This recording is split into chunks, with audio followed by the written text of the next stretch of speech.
دوستوں، عرب کی تیسری قوم عرب مستعربہ، جن کے جد اعلیٰ سیدنا ابراہیم علیہ السلام عراق کے ایک شہر اور کے باشندے تھے۔ یہ شہر دریائے فرات کے مغربی ساحل پر کوفے کے قریب واقع تھا۔ اس کی کھدائی کے دوران جو کتبات برآمد ہوئے ہیں، ان میں سے اس شہر کے متعلق بہت سی تفصیلات منظر عام پر آئی ہیں اور حضرت ابراہیم علیہ السلام کے خاندان کی بعض تفصیلات اور ملک کے لوگوں کے دینی اور اجتماعی حالات سے بھی پردہ ہٹا ہے۔ یہ معلوم ہوا ہے کہ حضرت ابراہیم علیہ السلام یہاں سے ہجرت کر کے شہر خوران تشریف لے گئے تھے اور پھر وہاں سے فلسطین جا کر اسی ملک کو اپنی پیغمبرانہ سرگرمیوں کا مرکز بنا لیا اور دعوت و تبلیغ کے لیے یہیں سے اندرون اور بیرون ملک مصروف رہا کرتے تھے۔ آپ علیہ السلام ایک بار مصر تشریف لے گئے۔ بادشاہ نے آپ کی بیوی حضرت سارہ کی کیفیت سنی تو ان کے بارے میں بدنیت ہو گیا اور اپنے دربار میں برے ارادے سے بلایا، لیکن اللہ نے حضرت سارہ کی دعا کے نتیجے میں غیبی طور پر بادشاہ کی ایسی گرفت کی کہ وہ ہاتھ پاؤں مارنے اور پھینکنے لگا۔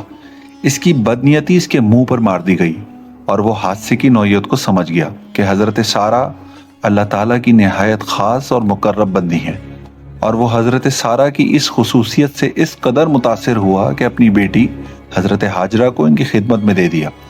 پھر بعد میں حضرت سارہ نے حضرت ہاجرہ کو حضرت ابراہیم علیہ السلام کی زوجیت میں دے دیا۔ حضرت ابراہیم علیہ السلام حضرت سارہ اور حضرت ہاجرہ کو ہمراہ لے کر فلسطین واپس تشریف لائے۔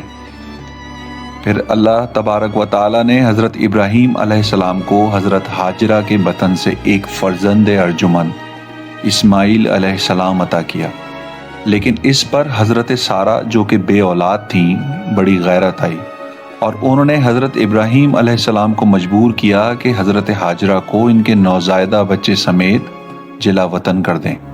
حالات نے ایسا رخ اختیار کیا کہ انہیں حضرت سارہ کی بات ماننی پڑی اور وہ حضرت ہاجرہ اور حضرت اسماعیل علیہ السلام کو ہمراہ لے کر حجاز تشریف لے گئے اور وہاں ایک بے آب و گیاں وادی میں بیت اللہ شریف کے قریب ٹھہرا دیا۔ اس وقت بیت اللہ شریف نہیں تھا، صرف ٹیلے کی طرح ابری ہوئی زمین تھی۔ سیلاب آتا تھا تو دائیں بائیں سے کترا کر نکل جاتا تھا۔ وہیں مسجد حرام کی بالائی حصے میں زمزم کے پاس ایک بہت بڑا درخت تھا۔ آپ نے اسی درخت کے پاس حضرت ہاجرہ اور حضرت اسماعیل علیہ السلام کو چھوڑا تھا۔ اس وقت مکے میں نہ پانی تھا، نہ آدم اور نہ ہی آدم ذات، اس لیے حضرت ابراہیم علیہ السلام نے ایک توشہ دان میں کھجور اور ایک مشکیزے میں پانی رکھ دیا۔ اس کے بعد فلسطین واپس چلے گئے، لیکن چند ہی دنوں میں کھجور اور پانی ختم ہو گیا اور سخت مشکل پیش آئی، مگر اس وقت اللہ کے فضل و کرم سے زمزم کا چشمہ پھوٹ پڑا اور ایک عرصے تک کے لیے سامان رزق و متاع حیات بن گیا۔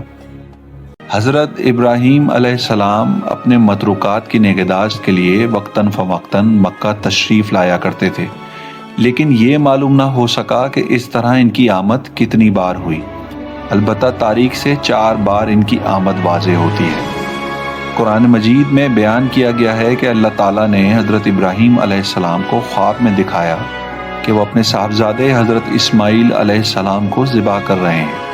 یہ خواب ایک طرح کا حکم الہی تھا اور باپ بیٹے دونوں اسی حکم الہی کی تعمیل کے لیے تیار ہو گئے تھے، اور جب دونوں نے سر تسلیم خم کر دیا اور باپ نے بیٹے کو پیشانی کے بل لٹا دیا تو اللہ نے پکارا، اے ابراہیم، تم نے خواب سچا کر دکھایا، ہم نیکوکاروں کو اس طرح بدلہ دیتے ہیں، یقیناً یہ ایک کھلی ہوئی آزمائش تھی۔ اس واقعے سے ثابت ہوتا ہے کہ حضرت اسماعیل علیہ السلام کے جوان ہونے سے پہلے کم از کم ایک بار حضرت ابراہیم علیہ السلام نے مکے کا سفر ضرور کیا تھا۔ اس کے بعد حضرت ابراہیم علیہ السلام پھر تشریف لائے تو حضرت اسماعیل علیہ السلام زمزم کے قریب درخت کے نیچے کھڑے تھے۔ دیکھتے ہی لپک پڑے اور وہی کیا جو ایسے موقع پر ایک باپ اپنے بیٹے کے ساتھ اور بیٹا باپ کے ساتھ کرتا ہے۔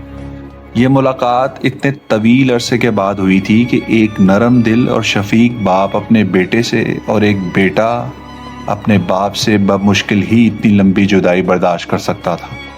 اس دفعہ دونوں نے مل کر خانہ کعبہ کی تعمیر کی، بنیاد کھدوا کر دیواریں اٹھائیں اور حضرت ابراہیم علیہ السلام نے ساری دنیا کے لوگوں کو حج کے لیے آواز دی۔